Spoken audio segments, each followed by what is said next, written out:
can we sort of coexist while having these different understandings of what it means to be a woman? Yeah, no, it's a good question. I mean, what's the end? What's the end? What's an acceptable end goal here? Basically, I do think, by the way, it is a problem if kids are identifying as trans and non-binary, because, like, if they're doing it in a playful way and it's just the latest thing they're trying on, so it's Goth 2.0, that's great.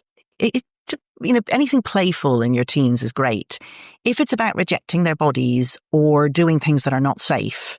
So if a girl identifies as a boy and she thinks that means it's a good idea for her to go into men's spaces, she's putting herself at risk. And if identifying as a boy means she binds her breasts or looks for hormones online, that's not safe either. So to the extent that it's playful, great. To the extent that it's concretized on the body, really not great. And also, it's just very sexist as well. Like, there's a better way to conceive of this playfulness, which is that I hold all ideas about myself lightly. I'm still under construction as a teenager. Like, that's what I'd like kids to think. However, setting that aside, what could an end goal be? I think we have to think about ideas about gender identity, trans as belief systems. And the thing is, in a liberal democracy like we live in, we know how to deal with people having different belief systems, which is we have freedom of belief. It's one of the foundational human rights. It's there in the UN Charter. It's there in the European Convention. It's been domesticated in European countries' laws. In the UK, it's the Human Rights Act. So you can, within very wide bounds, you can believe what you choose to believe. What you can't do is impose that belief on other people or do things because of your belief that are too harmful to other people.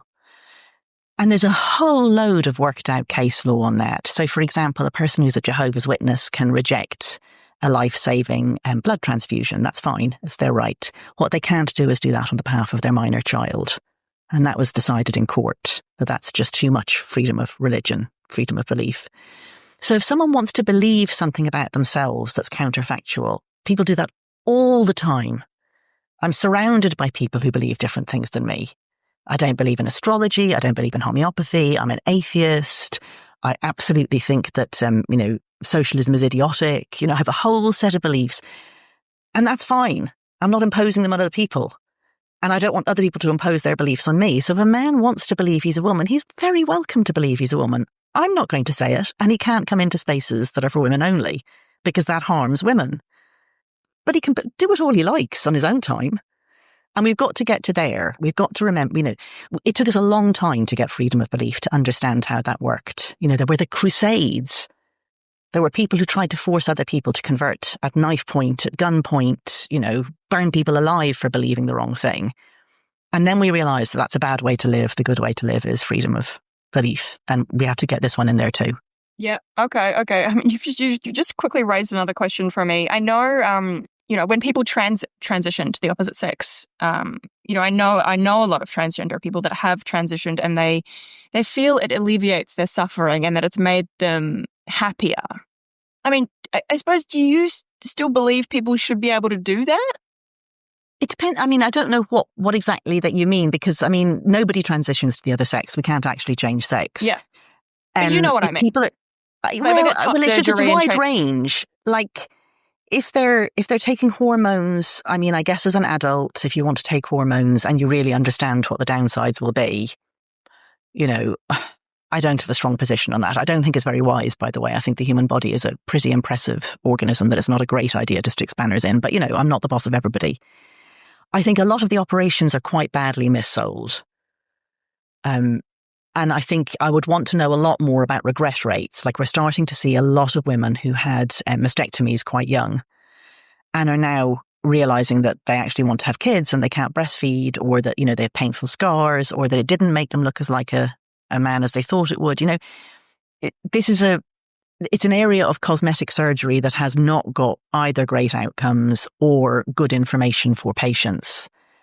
And there's a lot of people offering things, like, judging from what I see people talking about online and in, especially if you go and look at Reddit forums, there's a lot of people who are not happy with the outcomes of the surgeries. If somebody's doing something that alleviates their own suffering, yeah, I get that. Of course I do. Again, I just come back to, but don't impose it on other people. A woman-only space cannot have some men in it, because that's a mixed sex space. So, if you think that what will alleviate your suffering is forcing everybody else to pretend you've changed sex, well, I'm sorry, you can't do that. That's like saying, alleviating my religious beliefs will be to force everybody else to believe that Jesus Christ died and rose again. Too bad. Maybe it would make you feel better. I'm not going to do it. But do you think, I just want to clarify, like in situations, because obviously I can't imagine you would have a problem with a trans woman at a bar or something. Oh God, no, of course not. No, you don't even have a problem with transgender women. It's when when it comes in conflict with rights. Exactly. Yeah, I mean, I'm absolutely all for everybody having all the same human rights. Nobody deserves to be harassed on the street, to not be able to access services. Everybody deserves good healthcare. Everybody has to be able to rent a room. Everybody should be served at the bar, etc., etc. And any reasonable adjustments as well should be made. But again, the framework of freedom of belief gets that. Like, there's just this amazing amount of worked out law about, what is it reasonable to ask your employer to do for Muslim colleagues, for Jewish colleagues, for special holidays, etc., etc. It's the same as that. If it's reasonable, we'll make an adjustment. And if it's not reasonable, we can't accommodate it. Yeah, it does sound like I mean, to wrap it up, the coexisting. Yeah. Because the idea is here, right? We can't put it back in its box. For all I think it's a bad sexist idea, I think loads of ideas are bad and sexist. I'm not trying to stop people from doing them. I'm not the boss of the world. There are some circumstances where we need to acknowledge biological reality and, sex is real. Yeah. And for you, it's women's spaces and...